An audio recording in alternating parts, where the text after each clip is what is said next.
আজকাল দিতে লেট হয়ে যায় বা গ্যাপ হয়ে যায়, তার কারণ হচ্ছে রাতে বাড়ি ফিরি আর সকালে বেরোই, আর বাবাইও এখন থাকে না যে ও রান্না করবে।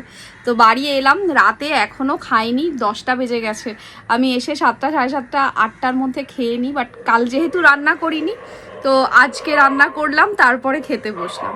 আজকে একটা ভাজা বানিয়েছি, ফুলকপি, গাজর, ক্যাপসিকাম, আলু, কালো জিরে ফোড়ন দিয়ে নর্মাল ভাজা, আর পটল।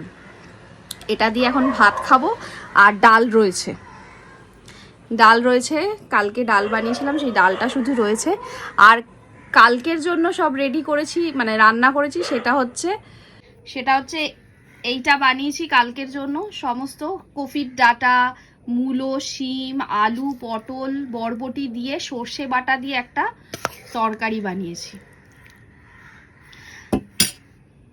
তো এইটা রয়েছে, কালকে দুদিন মতন, মানে সানডে অবধি চলে যাবে আমাদের।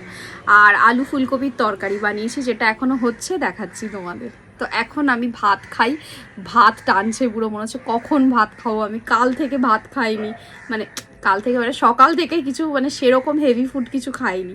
আগে এখন খেয়ে নিই, চলো টাটা।